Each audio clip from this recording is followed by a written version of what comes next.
Hi guys, Kate Hoey is a member of the House of Lords. Now, if you don't remember her, she's a Labour peer who stood on a boat on the Thames with Nigel Farage promoting Brexit. Now, she stood up in the House of Lords a few days ago quizzing a government minister about the cost of supporting businesses post-Brexit, but of course she avoided the B word. She also criticised the cost of infrastructure to carry out checks on goods moving from Great Britain to Northern Ireland, a direct result of something she campaigned for. Well, what is her solution? Well, a mutual enforcement scheme. This would add extra cost and uncertainty to businesses, something she clearly doesn't care about. Have a listen. My lords, the noble lady has quite understandably mentioned the fiscal situation, but does she aware, and I'm sure she is, that nearly £500 million has already been spent by His Majesty's government on the trader support scheme? Okay, why is there a trader support scheme? Kate, why is there a trader support scheme? There's a trader support scheme because of Brexit, many businesses are struggling to export into the single market. So they asked the government of the day to provide them with some support.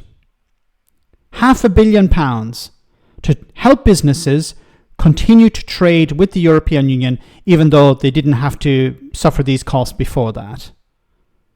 And she's complaining about this. This is what you campaigned for. This is what you wanted. £190 million has been spent on building border customs posts at Larne and other places. So there are almost £200 million being spent on infrastructure in Northern Ireland. Why is that? Because you need to carry out checks on goods moving from Great Britain to Northern Ireland. Once again, an aspect of Brexit. And is Kate Hoey going to apologise to the businesses, to the taxpayer over this? No. Is she going to apologise because she didn't understand Brexit? No, she still doesn't understand Brexit. She still doesn't understand trade. She doesn't understand business. But she's standing up in the House of Lords complaining about the cost of Brexit without actually understanding it. And even though it's been pointed out to her a number of times, she still refuses to accept that, and she refuses to apologise. Will be spent. What is Her Majesty's government going to do about this ridiculous Windsor framework, which is separating out Northern Ireland from the rest of the United Kingdom, when there is a real solution there of mutual agreement, and that could make the difference and save money, which could then go into the city deals? Okay, it's not a solution because it's been debunked as a solution. The only people coming up with this mutual enforcement policy are the likes of Kate Hoey and a few headbangers. The Windsor framework is not going away, Kate. It's been reinforced. Both mainstream parties voted for it overwhelmingly. Now, she mentioned here this mutual enforcement policy or agreement or scheme or whatever. But there are a number of problems with it. Okay, it's been debunked as a solution, but let's have a look at it. Let's entertain the idea for a moment. There are problems because it adds a huge amount of complexity. So both the UK and EU would need to enforce each other's trade rules and regulations within their jurisdictions. So businesses in the EU who want to sell to the UK would have to have UK officials in some way make sure, or the EU would have to agree to spend money to enforce UK rules in the EU, and vice versa. EU rules would have to be enforced in Britain. By whom? By EU officials? By UK officials? And what if UK officials don't carry out these checks, don't enforce these rules? Then there's the risk of a trade war. So you would have to, the UK government would have to ask the EU to trust them that they would follow these rules so that you wouldn't have checks. And the EU would have to ask the UK government to trust it to carry out these checks as well, to enforce these rules. It wouldn't also remove all non-tariff barriers.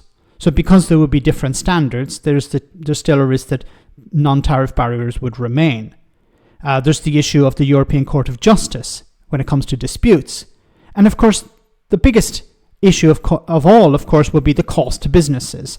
Businesses would see higher costs due to maybe delays when it comes to completing 2 sets of regulations. Now, is Kate Hoey going to put her hand in her pocket and cover the cost? Are Brexiteers going to cover the cost of this? No, they're not. So it's going to be extra red tape and extra cost for businesses that didn't exist before Brexit.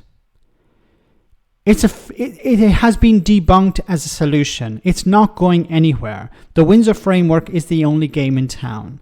Both parties seem to understand that. Even Brexiteers in the Conservative Party understand that. You know, she's somebody who campaigned for something she didn't understand. She still doesn't seem to understand it, even though it's been explained to her on I don't know how many occasions. And she's just doubling down on this idea that we can just get rid of the Irish Sea border, something that she clearly didn't understand. And I remember back in 2016, people like myself and others were saying to people like Kate Hoey, and maybe Kate Hoey directly, leaving the European Union will be a problem for Northern Ireland. And her and other Brexiteers in Northern Ireland, their response was Project Fear, scaremongering, stop trying to stop Brexit, or stop trying to dismiss Brexit as a solution to all of our problems. And now she's sitting in the House of Lords, or standing in the House of Lords, complaining about the cost of Brexit without saying the B word, of course. Let me know in the comment section, guys, what you think. As always, your comments are greatly appreciated. Thanks a lot.